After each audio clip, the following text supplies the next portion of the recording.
नमस्कार, आप देख रहे हैं वर्ल्ड नाउ। मैं हूं आपके साथ विवेक शांडिल्य। वर्ल्ड नाउ की बड़ी खबर के साथ आज खबरों में सबसे पहले बात करेंगे ईरान की। ईरान ने डोनाल्ड ट्रंप की धमकी को मिडिल ईस्ट में ठेंगा दिखाते हुए अमेरिका पर सबसे बड़ा अटैक किया है। जी हां, अमेरिकी बेस को निशाना बनाया है। मिडिल ईस्ट ने अपने मिसाइल से ईरान ने निशाना बनाया है। जो एक तरफ बातचीत की मेज पर लाने की धमकी लगातार अमेरिका दे रहा है, तो ईरान ने भी अपनी रणनीति साफ कर दी है कि अमेरिकी शिकंजे को तोड़ेंगे, मटिया मेट कर देंगे, झुकेंगे नहीं और लगातार हमले करेंगे। कुवैत के अल जाबेर और अली अल सालेम एयरबेस पर भीषण ड्रोन अटैक हुआ है और ओमान के तट पर जहाजों के जलने से अब तक $30 मिलियन के अमेरिकी MQ-9 रीपर के मार गिराने का दावा किया जा रहा है। ईरान ने बिना सीधे युद्ध में उतरे अभी तक वॉशिंगटन को तगड़ा झटका दिया है। कुवैत में महज 100 से 150 किलोमीटर की दूरी पर मौजूद अमेरिकी लॉजिस्टिक्स हब सीधे ईरान के निशाने पर आया और सेंटकॉम के हेड ऑफिस को निशाना बनाया गया। तेहरान का असिमेट्रिक वॉरफेयर अमेरिका को आर्थिक और सैन्य दोनों मोर्चों पर थका रहा है। आलम यह है कि अमेरिकी सेना हांफ रही है। पेंटागन के पास पेट्रियट और थार्ड जैसे इंटरसेप्टर्स की कमी हो रही है। यह रिपोर्ट्स हमने आपको लगातार दिखाई है। 20 अमेरिकी सैनिक मारे जा चुके हैं, 45 से ज्यादा विमान तबाह हो गए हैं। खाड़ी देशों में भी इस वक्त बहुत हलचल है और घरेलू स्तर पर भी डोनाल्ड ट्रंप के ऊपर दबाव बढ़ रहा है और इसलिए ट्रंप आखिरी मौके की बात कर रहे हैं। हालांकि वियतनाम और इराक और अफगानिस्तान जैसी गलतियों के मुहाने पर खड़े अमेरिका के पास केवल 3 रास्ते बचे हैं। या तो ढुलमुल रवैया बनाए रखे, या वो विनाशकारी हमले कर दे, या फिर मिडिल ईस्ट से वो खुद ब खुद पीछे हट जाए। उधर होर्मुज की चाबी दबाए बैठा ईरान स्पष्ट रूप से इस रणनीतिक शतरंज में बढ़त बना चुका है। अमेरिकी धमकियों के बीच तेहरान ने संदेश दिया है कि शर्तें अब वॉशिंगटन नहीं, ईरान तय करेगा और अब तो बातचीत का कमांडर ही मुश्तबा ने बदल दिया है। आखिर क्या है ईरान का मास्टर स्ट्रोक, आज दिखाएंगे वर्ल्ड नाउ में विस्तार से। तो चलिए शुरुआत करते हैं।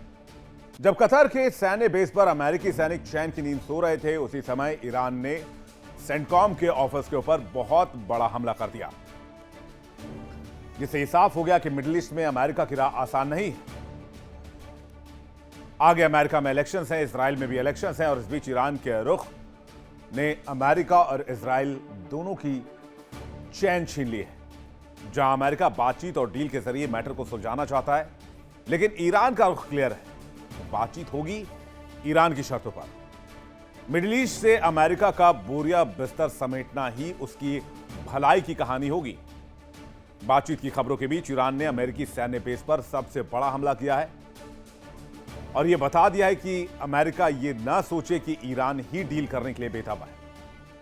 ईरान ने कह दिया है कि अगर जंग की शुरुआत अमेरिका ने की है तो खत्म ईरान करेगा। मिडिल ईस्ट में कूटनीतिक और सैन्य हलचल दोनों तरफ जारी है। एक तरफ जहां वॉशिंगटन और तेहरान पर्दे के पीछे से बातचीत के रास्ते टटोल रहे हैं, तो दूसरी ओर होर्मुज से लेकर पर्शियन गल्फ तक बारूद की गंध गहरी होती जा रही है। लोगों को लग रहा था कि अमेरिका और ईरान के बीच बातचीत होने जा रही है, मैटर सुलझ जाएगा, दुनिया में शांति आ जाएगी, लेकिन ऐसा नहीं हुआ। बल्कि आधी रात को ईरान ने कुवैत के अमेरिकी सैन्य बेस पर जोरदार हमला कर दिया, वो भी तब जब अमेरिका ने अपना हमला टाल दिया था और बातचीत की बात कही थी और यह भी बताया था कि ईरान के साथ ऑलमोस्ट एक डील लॉक हो गई। लेकिन तब तक ईरान ने रुख साफ कर दिया, कहा कि अमेरिका की तबाही एकमात्र लक्ष्य है ईरान के लिए। जरा फुल स्क्रीन तस्वीर देखिए। जो तस्वीर आप देख रहे हैं उसी हमले की तस्वीर है, जहां कुवैत में अमेरिकी बेस पर आग की लपटें दिखाई दे रही। ईरान ने कुवैत में स्थित अहमद अल जाबेर और अली अल सालेम एयरबेस को घातक ड्रोन से निशाना बनाया। इस हमले में अमेरिकी सैन्य संपत्ति को काफी नुकसान हुआ है, काफी कीमत के ड्रोन क्षतिग्रस्त हुए हैं।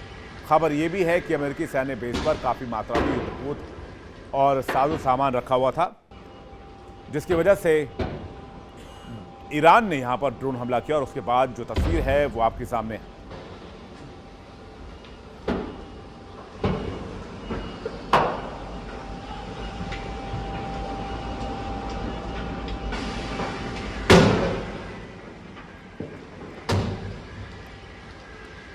अब एक बार नक्शे पर आप देख लीजिए कि खाड़ी देशों में अमेरिकी सैन्य बेस कहां कहां मौजूद है। इजराइल सैन्य एयरबेस को छोड़कर बाकी के खाड़ी में स्थित सभी एयरबेस को ईरान टारगेट करता आया है और ये वो इलाका है जो इस वक्त आप देख रहे हैं। अगर आप इजराइल से शुरुआत करेंगे तो बड़ा एयरबेस, उसके बाद मुआफक साल्ती एयरबेस सऊदी अरब में, सीरिया में अल-तफ्न गैरसन, जॉर्डन में भी बेस है, अल असद एयरबेस इराक में, अली अल सलेम एयरबेस ये सबसे नज़दीक बेस है जो वहां पर स्थित है मिडिल ईस्ट में। बहरीन में 5th फ्लीट का मुख्यालय है। कैंप आरिफ जान ईरान की सीमा से 100 किलोमीटर दूर की जो है वहां पर ये एक बेस है। सऊदी अरब में प्रिंस सुल्तान एयरबेस है और कतर में अल उदीद एयरबेस है, सबसे बड़ा अमेरिकी बेस से माना जाता है। और अगर आप इस तरफ आएंगे तो यहां पर अल धफ्रा एयरबेस है यूएई में और जेबेल अली बंदरगाह यूएई में मौजूद है जो कि एक आइलैंड पे है। जितने भी बेस आप देख रहे हैं ईरान चुन चुन कर इनको टारगेट कर रहा है और चूंकि अमेरिका के पास इंटरसेप्टर्स कम है, स्टॉक खत्म हो रहा है, यह बात ईरान को अच्छी तरीके से पता है। तो ईरान जानता है कि ये गोल्डन पीरियड ऑफ टाइम है, इसको जितना यूटिलाइज कर लें उतना बेटर है, क्योंकि अमेरिका चाहकर भी ईरान पर हमले नहीं कर सकता, उसके हाथ बंधे हुए हैं और ईरान अभी के वक्त का इस्तेमाल अपने बेहतरीन समय के लिए कर सकता है, चाहे वो अमेरिका पर मैक्सिमम प्रेशर ही क्रिएट क्यों ना करना हो। खबर यही है कि ईरान का सिर्फ एक ही टारगेट है, मिडिल ईस्ट से अमेरिका का सफाया और सारे सैन्य बेस पर ताला। दरअसल कुवैत में मुख्य अमेरिकी सैन्य ठिकाने जैसे कैंप आरिफ जान और अली अल सलेम एयरबेस को ईरान ने निशाना बनाया, जहां 3 ड्रोन के जरिए हमला किया गया। आरिफ जान कैंप ईरान की सीमा या मुख्य भूभाग से लगभग 100 किलोमीटर की न्यूनतम सीधी दूरी पर है, जबकि अली अल सलेम एयरबेस ईरान से लगभग 140-150 किलोमीटर की दूरी पर स्थित है। इस वजह से यहां ड्रोन हमले आसानी से किए जा सकते हैं। अमेरिकी बेस पर सैन्य हमले के बीच अमेरिका की खाड़ी से विदाई भी एक तरह से शुरू हो गई है। कतर, कुवैत, सीरिया समेत कई बेस से अमेरिका अपने सैनिकों को कम कर रहा है, दूसरे देशों में शिफ्ट कर रहा है या वापस अमेरिका बुला रहा है। अमेरिकी मीडिया की रिपोर्ट के मुताबिक इराक के इरबिल के हरीर एयरबेस से अमेरिकी सैनिकों की वापसी शुरू हो गई है। Air defence system, drone system को हटाया जा रहा है और यही ईरान इसे जीत के तौर पर देख रहा है।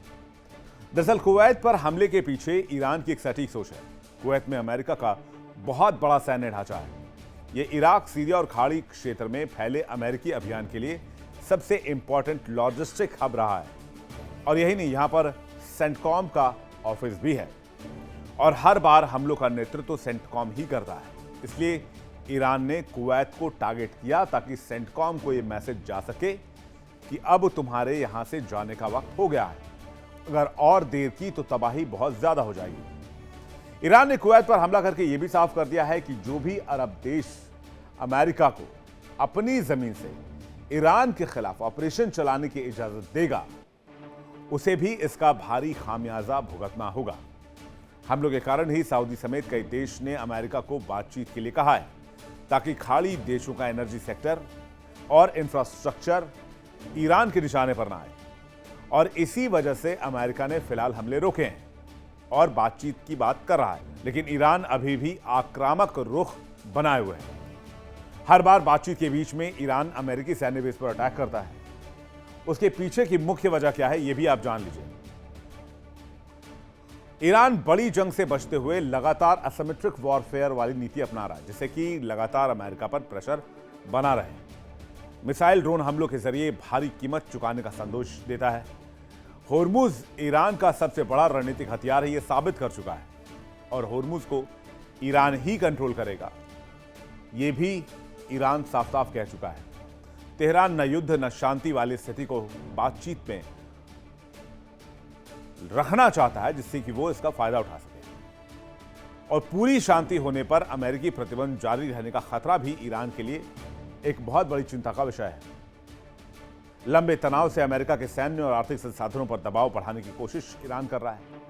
ईरान घरेलू मोर्चे पर भी राष्ट्रीय सुरक्षा के मुद्दे को मजबूत करने की कोशिश कर रहा है। यह रणनीति बहुत जोखिम भरी है। सीमित संघर्ष बड़े युद्ध में बदल सकता है। ईरान का लक्ष्य अमेरिका को पीछे धकेलना है और अपनी बार्गेनिंग पावर को बढ़ाना है। लेकिन अमेरिका ने अगर कोई ऐसा हमला कर दिया जिसे ईरान सरवाइव ना कर पाए तो ईरान का बड़ा नुकसान भी हो सकता है। इस पहलू को भी ध्यान में रखना होगा। जबकि ईरान चाहता है कि अमेरिका लंबे वक्त से जंग में फंसे और थक जाए, जैसे वियतनाम में थका, जैसे अफगानिस्तान में थका, जैसे इराक में थक गया। और यही वजह है कि ईरान न तो कंप्लीट वॉर कर रहा है और न ही कंप्लीट सॉल्यूशन दे रहा है या डील कर रहा है या डील की मेज पर आ रहा है। वो साफ साफ कह रहा है कि डील की तो बात ही नहीं उठती। हम जो शर्त देंगे आप उस पर मान जाइए, हम इस युद्ध को रोक देंगे। और इस असमंजस वाली स्थिति की वजह से आप देखिए कि जंग को 5 महीने हो गए, कोई बात नहीं हो पाई। जबकि पाकिस्तान जैसा एक दलाल मुल्क भी इसमें आकर अपना काम करके चला गया। ओमान आया, सऊदी आए, बहुत सारे देश आए, लेकिन डील पर बात नहीं बन पाई। एक बार बात बनी तो वो बहुत कम समय के जीवन काल के साथ बनी। जंग के बीच में से 1-2 बार डील और बातचीत पर सहमति तो बनी, लेकिन डील की बात आते आते बातचीत ही डिरेल हो गई। ईरान के रणनीतिकारों को अच्छी तरीके से मालूम है कि अमेरिका के साथ सीधे पारंपरिक युद्ध में तबाही ही तबाही है। इसलिए तेहरान ने असीमित युद्ध का एक नया चैप्टर खोल दिया है। ईरान की रणनीति यही है कि युद्ध में लागत कम हो, निरंतर दबाव बना रहे और अमेरिका को इस जंग में फंसा लिया जाए। और बहुत हद तक यह होता भी दिख रहा है। अमेरिका की स्थिति यह हो गई है कि वो खरबों डॉलर का खर्च, राजनीतिक असंतोष और कमजोर होती घरेलू सहमति के वजह से इस जंग से निकलना चाहता है, लेकिन निकल नहीं पा रहा। ज्यादा नुकसान की वजह से ही ट्रंप गुस्से में बड़बड़ाते रहते हैं, कभी पोस्ट कर अनाप शनाप बयान देते हैं। अभी हाल ही में ट्रंप ने पोस्ट कर कहा था कि ईरान का नेतृत्व हैरान करने वाली दोहरी बातें करता है। वो बैठक की मांग करते हुए गड़गड़ाते हुए कहते हैं कि आगे बातचीत में सभी मैटर सुलझा लिए जाएंगे, लेकिन फिर से वो खुलेआम एक बड़े गर्व से कहते हैं कि कोई भी बातचीत नहीं हो रही है। ट्रंप ने कहा है कि ओमान के रास्ते से ही सही, लेकिन ये आखिरी बातचीत हो रही है। डोनाल्ड ट्रंप ने क्या कहा, आप खुद से सुन लीजिए उनका बयान। Going on right now. It's an amazing thing. We have a little problem with Iran because we have many talks and we'll say we have or we don't have. You know, we're straight about it. But they deny, but they're not denying it now. Somewhere, in particular, Iran did not want to be hit. And they said, we want to talk. We want to talk about the strait, but more importantly, from my standpoint, we want to talk about the denuclearization of Iran. Because it's what it's all about. This is why I'm going on right now. It's an amazing thing. We have a little problem with Iran because we have many talks and we'll say we have or we don't have. You know, we're straight about it. But they deny, but they're not denying it now. Somewhere, in particular, Iran did not want to be hit. And they said, we want to talk. We want to talk about the strait, but more importantly, from my standpoint, we want to talk about the denuclearization of Iran. Because it's what it's all about. This is why I'm doing it. Trump भले कह रहे हैं आखिरी बातचीत है, हम नहीं चाहते कि ईरान न्यूक्लियर बनाए, बातचीत के जरिए ही रास्ता निकालना चाहते हैं। लेकिन आईआरजीसी का क्लियर है कि भाई आपने लड़ाई शुरू की है, खत्म हम करेंगे। अब जो बातचीत ओमान के जरिए हो रही है, शांति वार्ता में ओमान डाकिया की भूमिका में है। दोनों ओर के संदेश को ओमान भेजकर बातचीत में मध्यस्थ की भूमिका अदा की जा रही है। हालांकि बातचीत होना, डील हो पाना, ये आज की टाइम में, फिलहाल के वक्त में पॉसिबिलिटीज कम लग रही, क्योंकि अब अमेरिका पर प्रेशर है कि वो ईरान को जवाब देता है या नहीं देता है, और ये प्रेशर ट्रंप पर भी है। अमेरिका को झटका देने के पीछे ईरानी सुप्रीम लीडर मुस्तफा खामनेई का हाथ बताया जा रहा है। याद होगा आपको, डोनाल्ड ट्रंप ने भी एक बार कहा था कि नए खामनेई बहुत ज्यादा स्मार्ट हैं, बहुत चालाक हैं, और माना यह जा रहा है कि सुप्रीम लीडर ने आईआरजीसी को सारी पावर्स हैंडओवर कर दी है कि फाइनल कॉल आईआरजीसी का होगा और आईआरजीसी के कॉल को ही खामनेई का कॉल माना जाए। और इस बीच मुस्तफा खामनेई ने एक मास्टर स्ट्रोक खेला है। कहते हैं इसके जरिए डील पर सहमति भी बन सकती है। दरअसल अमेरिका और ईरान के बीच बातचीत का मामला हर बार फंसता है। अमेरिका ईरान के साथ डील चाहता है, ईरान भी इलाके में शांति चाहता है। ईरानी सरकार वार्ता और शांति चाहती है और इसके लिए कुछ शर्तें भी हैं। वहीं सुप्रीम लीडर मुश्तबा खामनेई चाहते हैं कि जो IRGC कमांडर तय करें वही फॉलो किया जाए, यानी शर्तें IRGC की होगी, चेहरा मुश्तबा होंगे, देश ईरान होगा और डील अमेरिका से होगी। यानी जिस IRGC से अमेरिका ताउम्र लड़ता आया, जिस कासिम सुलेमानी को मार के IRGC को खत्म करने की कोशिश की, आज की तारीख में डोनाल्ड ट्रंप को उसी IRGC से प्रत्यक्ष और अप्रत्यक्ष तौर पर डील करना है। यही है मुश्तबा का मास्टर स्ट्रोक। बातचीत के लिए जो प्रतिनिधि मंडल जाता है वो बार्गेनिंग नहीं कर पाता। जो मुश्तबा का संदेश होता है वही अमेरिका या मध्य देश को बता पाते थे, इसलिए वहां पर कोई बात नहीं हो पाती थी। लेकिन अब बातचीत का जिम्मा किसी और को दे दिया गया है। अली खामनेई के बेटे और ईरान के वर्तमान सुप्रीम लीडर मुश्तबा खामनेई ने ईरानी राष्ट्रपति पजाश्कियान की ताकत घटा दी है और IRGC की ताकत बढ़ा दी है। मुश्तबा ने ऐलान किया है कि अब ईरानी लीडर या राष्ट्रपति अमेरिका के साथ बातचीत नहीं करेंगे, बल्कि अमेरिका से बातचीत IRGC चीफ करेंगे। क्या है यह खबर, जरा इसको विस्तार से जानते हैं। पहले ईरान के रिजीम को समझना होगा। तो पहले यह समझिए कि ईरानी सत्ता पर फिलहाल राज कौन कर रहा है। ईरान में कहते हैं सरकार तो है, लेकिन कमांड IRGC के पास है। अहमद वहीदी ईरान की IRGC के कमांडर इन चीफ हैं। जन्म 27 जून 1958 शिराज में हुआ। पेशा सैन्य अधिकारी, IRGC के वरिष्ठ कमांडर हैं। 1988 कुद्स फोर्स के एक पहले कमांडर बने। 2009 से 2013 ईरान के रक्षा मंत्री रहे। 2021 से 2024 गृह मंत्री रहे और मार्च 2026 से IRGC के कमांडर इन चीफ नियुक्त कर दिए गए। अब विवाद क्या है? अमेरिका की सांस क्यों अटकी हुई है? आरोप इन पर यह लगता है कि 1994 के ब्यूनस आयर्स में MIA बम धमाके में इनका हाथ था, जिसके बाद इंटरपोल ने इनके लिए रेड कॉर्नर नोटिस जारी किया। हाल ही में एक रिपोर्ट में यह तक दावा किया गया कि राष्ट्रीय सुरक्षा, परमाणु कार्यक्रम और अमेरिका से बातचीत जैसे बड़े मुद्दों पर अब IRGC कमांडर अहमद वहीदी का ही फैसला अंतिम माना जाता है। दरअसल अब्बास अराक्ची और पेजेश्कियन पर वहां की जनता आरोप लगा रहे हैं कि ये दुश्मन से मिले हुए। जरा फुल स्क्रीन देखिए, अब वहीदी की तस्वीर आपको दिखाते हैं। ये जो तस्वीर आप देख रहे हैं, ये हैं अहमद वहीदी, जो खामनेई के बड़े खास माने जाते हैं।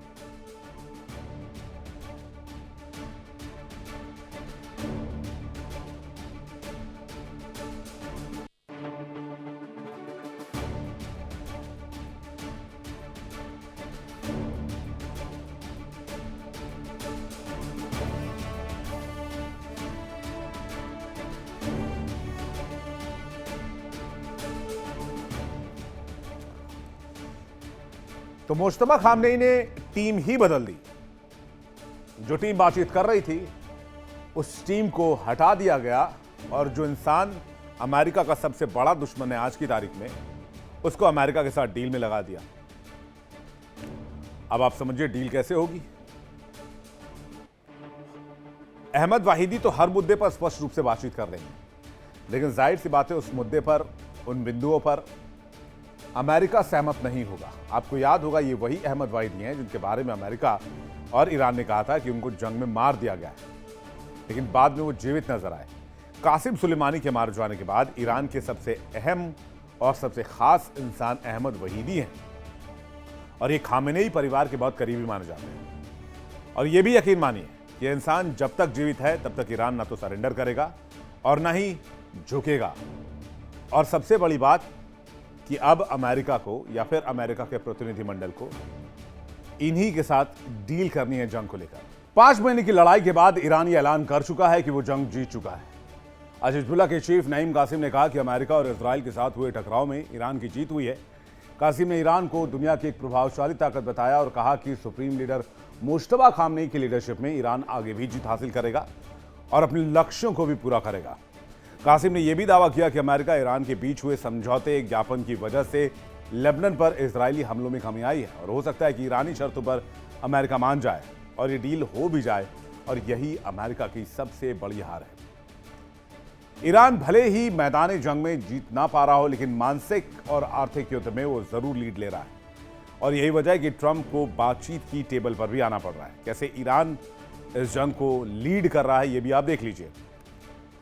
आर्थिक नुकसान की बात करें तो मिडिल ईस्ट की जंग में अमेरिका को काफी तगड़ा नुकसान हुआ है। दुनिया भर में आर्थिक मोर्चों पर संकट की स्थिति है। हॉर्मुज़ बंद होने की वजह से एनर्जी सेक्टर क्रम्बल कर रहा है। वैश्विक तेल कीमतों पर ईरान का दबदबा साफ देखा जा रहा है। ईरान के साथ लड़ाई में 20 अमेरिकी सैनिक मारे गए। जंग में 45 से ज्यादा अमेरिकी विमान जमींदोज हुए।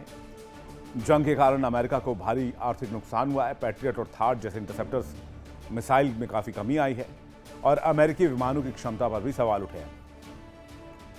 यूएस के खिलाफ एक बड़ा चक्रव्यूह भी रच दिया गया है। अमेरिका के खिलाफ ईरान ने चक्रव्यूह तैयार किया। ईरान ने खाड़ी में अमेरिकी हितों को घेर दिया। सऊदी की घेरेबंदी से अमेरिका को काफी नुकसान हुआ। सऊदी अरब में अमेरिका का बड़ा निवेश है। हूती, पीएमएफ, ईरान और कताइब से अमेरिका के हितों पर प्रेशर है, दबाव है। अमेरिका को जंग में खाड़ी देशों का खुला सहयोग भी नहीं मिला। खाड़ी देश अमेरिकी सैन्य ठिकानों से अब बचते बचाते नजर आ रहे हैं।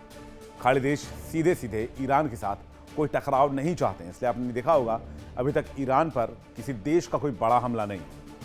छिटपुट हमलों को छोड़ दिया जाए तो। एक और जहां ईरान का दावा है कि वो जंग जीत रहा है, दूसरी ओर इस जंग से निकलने के लिए अमेरिका छटपटा रहा है। यानी अमेरिका ईरान युद्ध एक ऐसे मोड़ पर है जहां राष्ट्रपति ट्रंप के लिए आगे का फैसला आसान नहीं है।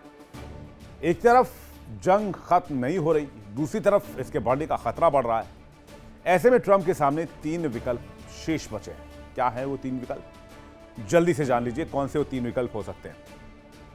विकल्प नंबर 1 कि जिस तरह से एसिमेट्रिक वॉरफेयर में ईरान लड़ रहा है और जिस तरह से अमेरिका बीच बीच में अटैक करता है, ये सब कुछ ऐसा ही चलता रहे। एक लंबी लड़ाई और जिसके अंत की कोई सीमा ना हो।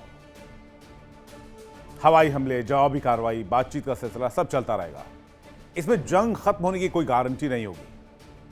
विकल्प नंबर 2, अमेरिका एक बहुत बड़ा हमला करे, लेकिन हमला सिर्फ सैन्य ठिकानों तक सीमित न रहे, ईरान के इंफ्रास्ट्रक्चर और दूसरे अहम ठिकानों पर भी बड़ा हमला करे और जरूरत पड़ने पर बूट्स ऑन ग्राउंड भी करे।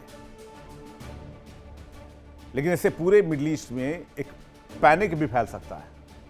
और विकल्प नंबर 3, नुकसान स्वीकार कर ले अमेरिका, हकीकत को एक्सेप्ट कर ले, मान जाए कि वो जो लक्ष्य हासिल करने आया था वो पूरा नहीं कर पाया और ये कह दे कि ठीक है हमने कोशिश की थी, हम उसको अचीव नहीं कर पाए और अमेरिका पीछे हट जाए। हो सकता है कि इससे अमेरिका और ईरान की जंग फौरन रुक जाए। ट्रंप पर कमजोर पड़ते मिशन और अधूरे मिशन के आरोप लग सकते हैं और मिड टर्म इलेक्शंस में डोनाल्ड ट्रंप की हार हो सकती है, लेकिन ये आज की तारीख में नाक बचाने का एक सबसे आसान और कारगर तरीका है। हाल में ही अमेरिका में आई एक रिपोर्ट में कहा गया कि वियतनाम, इराक और अफगानिस्तान में भी अमेरिकी राष्ट्रपति इसी तरह से जंग से बाहर निकले। जंग खत्म करने के बजाय उसे बढ़ाने का फैसला बाद में अमेरिका के लिए भारी पड़ा और आज यही स्थिति ईरान के बारे में है। और ट्रंप बार बार कह रहे हैं ईरान को आखिरी मौका दे रहे हैं, लेकिन अगर ईरान नहीं मानता है तो उन्हें तय करना होगा कि वो हमले को बढ़ाएंगे, एज इट इज रखेंगे या फिर पीछे हटेंगे। यही फैसला उनके राष्ट्रपति कार्यकाल की सबसे बड़ी अग्नि परीक्षा भी होगी और इसके आगे मिड टर्म का इलेक्शंस भी है, जैसे मैंने आपको बताया, और अमेरिका बहुत ज्यादा प्रेशर में भी है। तो डोनाल्ड ट्रंप कौन सा रास्ता अख्तियार करेंगे इसके ऊपर पूरी दुनिया की नजर है और हमारी नजर भी है। 28 फरवरी 2026 को जब अमेरिका और इजराइल ने ईरान पर हमला किया तो मुद्दा परमाणु कार्यक्रम था, लेकिन आज की तारीख में जब अमेरिका ईरान डील कर रहे हैं तो मुद्दा होर्मुज है और यही इस जंग में सबसे बड़ा टर्निंग पॉइंट भी है कि पूरा मामला आकर होर्मुज के पॉइंट पर फंस चुका है। जंग से पहले परमाणु मुद्दे पर बातचीत चल रही थी और शायद जंग रुक जाए तो आगे भी इस मुद्दे पर बातचीत चलेगी, लेकिन आज का सबसे बड़ा सवाल है कि होर्मुज कब खुलेगा और कैसे खुलेगा। होर्मुज की स्थिति पहले यह थी कि एक ही रास्ते से जहाज आते थे जाते थे, जिस पर कोई रोक टोक नहीं थी, लेकिन होर्मुज की स्थिति बदल चुकी है। ईरान के पास 2 रास्ते हैं, एक रास्ते से जहाज आते हैं और दूसरे से जहाज जाते हैं। यही हाल ओमान की तरफ भी है, जो अमेरिका ने ओमान के साथ मिलकर बनाया है। उसमें भी आने और जाने के लिए 2 रास्ते हैं। जबकि इस रास्ते का ईरान विरोध करता है और ईरान ड्रोन और मिसाइल से इस रास्ते पर आने वाले शिप्स पर हमले करता है। अब सूत्र ये बता रहे हैं कि ओमान और ईरान ने मिलकर एक बीच का रास्ता बनाया जिससे जहाज आ और जा सकते हैं और इस पर जहाजों की जांच IRGC करेगा और देखभाल भी करेगा कि टैंकर में क्या कुछ लदा हुआ है, शिप कहां से आ रही है, शिप कहां जा रही है। लेकिन फीस तय ओमान और ईरान मिलकर करेंगे और दोनों मिलकर एक साथ वसूली भी करेंगे। यानी इतने महीने की लड़ाई में यही तय हुआ कि होर्मुज पर शुल्क भी लगेगा और ये शुल्क वसूलेंगे ईरान और ओमान। और एक प्रस्ताव बनाकर बाकायदा अमेरिका को भेज दिया गया है। मतलब जो तेल पहले मान लीजिए कि इस इलाके में 100 रुपए लीटर मिल जाता था, उस पर अब 20 रुपए, 10 रुपए ईरान, 10 रुपए ओमान मिलकर टैक्स लगा देंगे तो वो तेल मिलेगा 120 रुपए लीटर। ये दिया है अमेरिका ने पूरे भारत को, पूरे हिंदुस्तान को, पूरी दुनिया को। होर्मुज में किस तरह का रास्ता होगा, कैसे रूट बना है, जरा इसको भी आप एक बार देख लीजिए। ये है दो रास्ते, एक तरफ अमेरिका वाला जो नीचे की साइड है और ऊपर की तरफ जो आप देख रहे हैं ये ईरान वाला रास्ता है। ये ईरान वाला रास्ता इसलिए क्योंकि वो ईरान के तटीय इलाकों के करीब से होकर गुजरता है और ये ओमान वाला रास्ता जिसको ओमान और अमेरिका के जो नेवी है उन्होंने मिलकर तय किया है। लेकिन दिक्कत यह है कि इस रास्ते से कोई भी शिप अगर आवाजाही करती है तो यहां पर अमेरिका हमला कर देता है कि आप इस इलाके से नहीं जा सकते। अब यहां से कोई निकलता है तो उस पर ईरान हमला करता है, यानी दोनों एक दूसरे को निशाना बना रहे। इसलिए ये रूट अभी पूरी तरीके से ठप है। कोई एक आध शैडो फ्लीट यहां से निकल जाए तो निकल जाए, ट्रांसपॉन्डर बंद करके, जीपीएस लोकेशन ऑफ करके, किसी भी तरीके से जो भी नेविगेशन सिस्टम होता है उसको बंद करके, वैसे यहां से निकलना बहुत मुश्किल है। यानी मिडिल ईस्ट का संकट उस मोड़ पर पहुंच चुका है जहां से अमेरिका के पास वापसी के ज्यादा रास्ते नहीं। अमेरिका ईरान पर अगर सीधा और बड़ा अटैक करता है तो पूरे मिडिल ईस्ट में अमेरिका के बेस को ईरान जलाकर राख कर देगा। तेल की कीमत $150 पर बैरल पार कर जाएगी। वैश्विक इकोनॉमी क्रम्बल करने लगेगी और इस महातबाही का सबसे बड़ा नुकसान अमेरिका को ही होगा। लेकिन अमेरिका ही वो मुल्क है जो इसे बातचीत की मेज पर भी सुलझा सकता है, ईरान को ऑप्शंस दे सकता है। ईरान इस युद्ध को ऑलरेडी जीत चुका है क्योंकि इस युद्ध में वो अमेरिका को न सिर्फ फंसा चुका है बल्कि हाफने पर मजबूर कर चुका है। डोनाल्ड ट्रंप के पास अंतिम विकल्प मौजूद है कि वो ईरान से डील कर लें, जबकि ट्रंप ये दावा करते हैं कि उन्होंने ईरान को अंतिम विकल्प दिया है, जबकि जमीनी हालत, जमीनी हकीकत इसके ठीक उलट है। वर्ल्ड नाउ में फिलहाल इतना ही। वक्त एक छोटे से ब्रेक का है, फौरन लौट रहे हैं। देखते रहिए इंडिया डेली 24/7। देखिए इंडिया डेली 24/7 अब आपकी स्मार्ट टीवी पर। इंडिया डेली मौजूद है सभी डिजिटल प्लेटफॉर्म पर लाइव और लगातार। इंडिया डेली 24/7 हर दिन राष्ट्र को समर्पित।